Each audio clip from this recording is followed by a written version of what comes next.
and I, on 9th of April 2019, did launched Operation Puff Adder,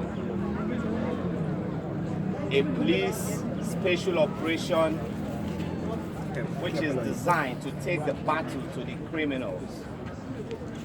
A police special operation that is designed to help the law enforcement community recover all space within the control of the criminal gangs, take over those spaces, and restore security in every troubled spot of this country.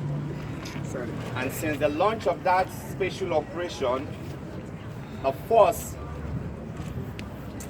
has continued to make monumental progress in our battle against crime and criminality in this country. In Imo State Police Command in particular, the Commissioner of Police in charge of this state, a hard-working and diligent officer, CP Rabiu Ladodo, launched a similar operation at the command level, replicating what was created at the force headquarters level at this level. I'm here today on behalf of the Inspector General of Police to showcase some of the sterling achievements of the command, particularly with the breakthrough that the command made at Ohaji Forest. That's a particular forest in Ohaji area called the Lile Forest has become notorious and almost a safe haven for criminals, particularly kidnappers. But under the leadership of the CP of Imo State Police Command, operatives of this command working in concert with civic-minded Nigerians were able to make a major breakthrough. The operation, which started at about 8 p.m. on the 4th of July 2019, lasted for nearly 8 hours, ending in the wee hours of the next day at about 3 a.m. At the end of that operation, 7 kidnapped victims were rescued unhurt and alive. 3 of the kidnappers who engaged police operatives in a gun duel that spanned several minutes fell to the superior power of our operatives. Ever since then, the anti-kidnapping squad, supported by other operatives from this command, has also been carrying out follow-up investigation, which eventually led to the arrest of 2 other suspects. These suspects are among the suspects we'll be presenting to you today. They were arrested somewhere in River State, Port Harcourt precisely. In addition, we also have a very pathetic story of a 27-year-old female who just finished her youth service and was viciously and brutally raped and eventually murdered by one Chukwuemeka Eze.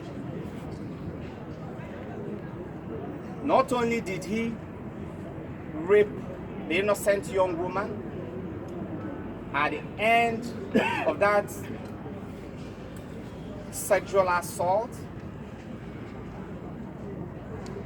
he went ahead to cover his crime by murdering the young woman.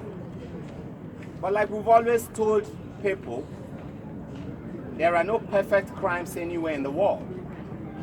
After committing this crime, he took the phone belonging to this young lady, a smartphone, to a shop where he actually intended to charge the phone. A very observant Nigerian who owns the shop looked at Chukwuemeka Eze, who had brought this phone to his shop, and was very convinced that from his demeanor, his character, he probably might not be the owner of the phone. As soon as Emeka turned his back, this very patriotic Nigerian turned on the phone. And the first call that came was from a blood relative of the murdered female, who requested to speak to her sister. It was in the course of that conversation that it became very clear, crystal clear, that Emeka was not the owner of the phone. That patriotic Nigeria took a step forward, went to the nearest police station, handed over the phone to the DPO, and requested for a follow-up investigation. The DPO did exactly just that. Emeka was eventually arrested. Preliminary investigation we carried out clearly showed that he raped the young woman, murdered the young woman, and dumped her body in the forest. We've recovered the body. The body is currently in the morgue. We'll still go ahead, even though irrespective of his confession, to carry out an autopsy on the body and do all necessary forensic analysis. Emeka is here, and you can interact with him.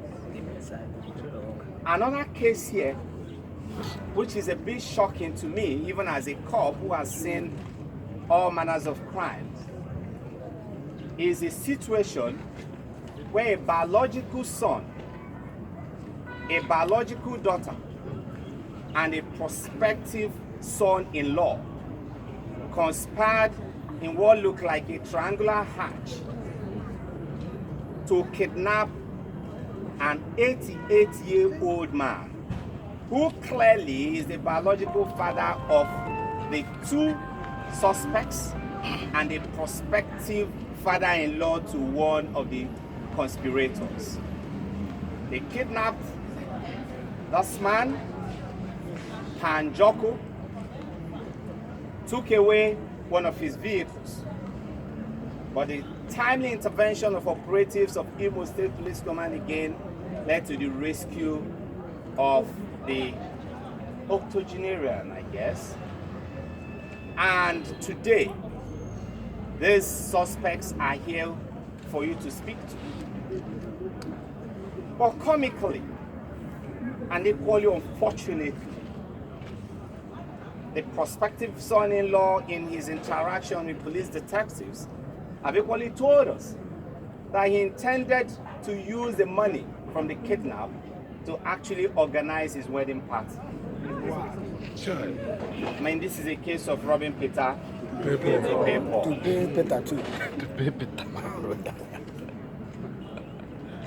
In all, we have a total of 19 suspects that we're presenting to you today. 4 of them we've clearly established prima facie case of armed robbery against. 12 of them are deeply involved in cases of kidnapping. One of them, like I've told you before, is being held for the case of rape and murder. One of them is held for unlawful possession of weapons, and another held for complicity in child trafficking. The command within this short period also recovered 5 assorted weapons and rescued a total of 13 kidnapped victims unhurt from the different kidnap gangs that have also been smashed by men of this command. I want to, on behalf of the Inspector General of Police, express our sincere appreciation to the officers and men of Imo State Police Command, but most importantly, to the good citizens of Imo State Police Command, of Imo State, or who are fondly called the Imolites. We want to thank you for your cooperation. Without you, we won't be here. Without you, these achievements will be possible. We want to appreciate the citizens of this state. But like Oliver Twist, we ask for more. We urge you to continue to support Imo State Police Command. They are here for you. The police are here to serve you. The police are here to support you. But clearly, they need your support to excel. We thank you all as we go over to have a one-on-one interaction with some of these suspects. We also have some of these victims, some of the rescue victims here, who will also want to share some of their experiences to you. Distinguished members of the press, the purpose of this parade is not because we want to blow our trumpet. The purpose is because we want people to learn from the experiences of other victims. We also want people to learn and know about some of the tricks of these criminal gangs so that we can walk our way through the cities without falling prey to these heinous criminals. Thank you and God bless you. Thank you.